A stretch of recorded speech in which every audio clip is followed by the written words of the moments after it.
Amigos e amigas, vamos apresentar nesse artigo o serviço de construção da estrutura da casa de força, vertedor de superfície e eclusa fase 1 da usina de Jupiá. Preliminares.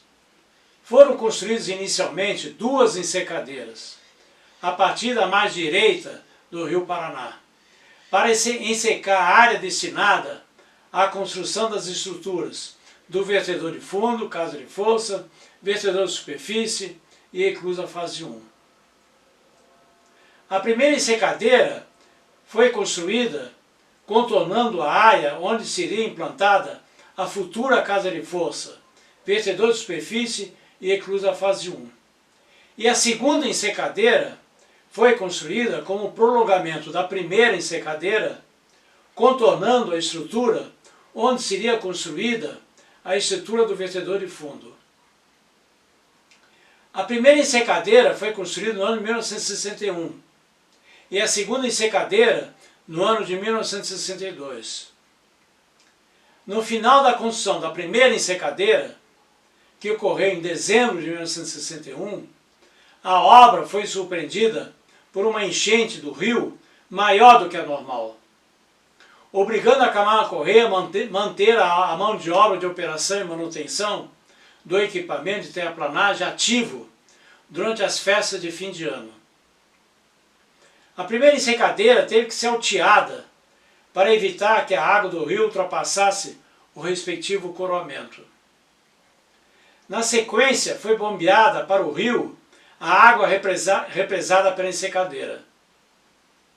Para o bombeamento da área ensecada, foram instaladas bombas com capacidade total superior a 2 milhões de metros cúbicos por hora. Uma das bombas utilizadas foi uma Fairbanks vertical com capacidade de 1 milhão de metros cúbicos por hora. Após o término do bombeamento, instaladas as bombas de drenagem da área ensecada, foi iniciada a escavação da camada de terra e rocha para a fundação das estruturas da casa de força, vertedor de superfície e eclusa fase 1. A terra e a rocha escavadas nessas fases foram utilizadas para a construção da ensecadeira de segunda fase mencionada acima. Após a conclusão da ensecadeira de segunda fase, foi dada prioridade à escavação da terra e rocha para a fundação da estrutura do vertedor de fundo. Ao término desses serviços, voltou-se a escavar as estruturas contidas na ensecadeira da primeira fase.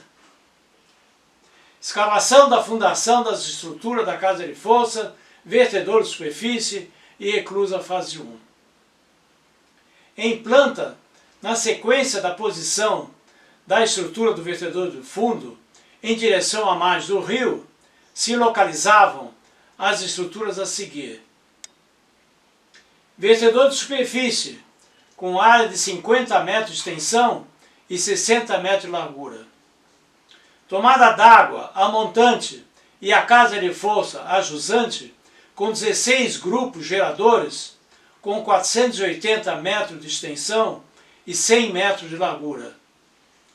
Grupos auxiliares, com cerca de 30 metros de extensão e 40 metros de largura. Barragem de gravidade, a montante e área de montagem, a jusante, com cerca de 100 metros de extensão e 60 metros de largura. Eclusa fase 1, com extensão de cerca de 100 metros e largura de 150 metros. Barragem de enrocamento e terra. A escavação para a fundação das estruturas era constituída de uma camada superficial de terra, variando de 2 a 6 metros, seguida pelo basalto, em diversos derrames, superpostos, variando de 4 a 6 metros de espessura cada um.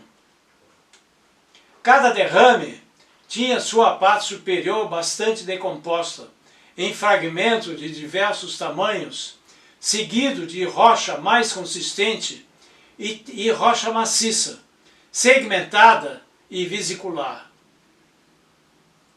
No sentido transversal, a seção de maior volume de rocha a escavar tinha de montante para jusante o perfil de assentamento da tomada d'água, inclinado, seguido do rebaixo para o perfil da casa de força, com sua seção característica. A profundidade total de escavação em rocha foi cerca de 20 metros, correspondendo a mais ou menos a 4 derrames de basalto. A rocha de assentamento da casa de força era de melhor qualidade, e o projeto previa sobre ela uma rede de drenagem constituída por meia canas de concreto, coberta com camada de concreto poroso, sem areia. Essa rede desaguava nos poços de bomba localizados no primeiro, no meio e no último bloco da casa de força.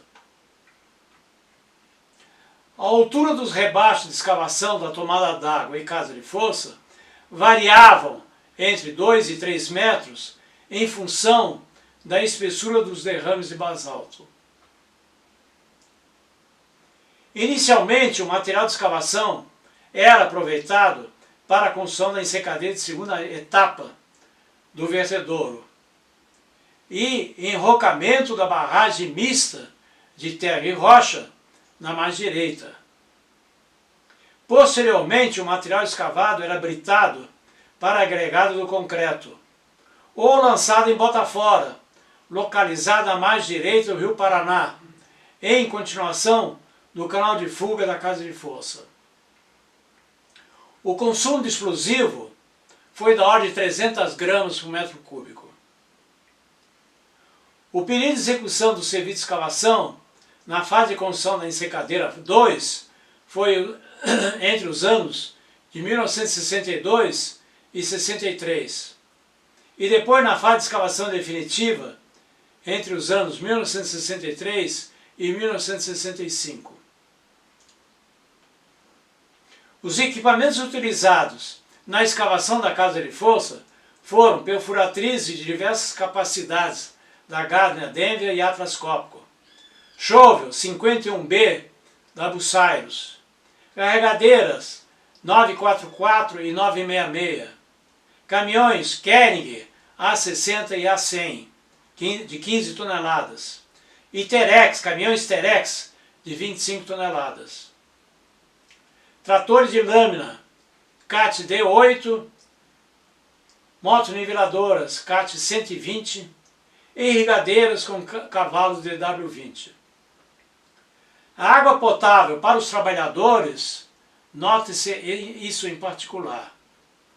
A água potável para os trabalhadores era distribuída por 2 caminhões-pipa, com caixas de gelo picado, embutidos em sua lateral. A água potável consumida pelos trabalhadores era entre fria e gelada em relação ao clima local. O engenheiro gerente de escavação foi o engenheiro Edson Machado. O encarregado geral de perfuração foi o Sr. Mailaski, russo. Os encarregados gerais de equipamento foram os senhores Edson Borges e Fernando Maria Pereira, esse português. O gerente de serviço de topografia foi o senhor Simão Vargas Fernandes, ex-coronel do Exército Paraguaio. No próximo artigo, vamos comentar a execução das estruturas de concreto. No caso de restarem dúvidas em relação aos assuntos tratados acima, faça suas perguntas, que responderei com todo prazer. Deixe o seu like, muito obrigado!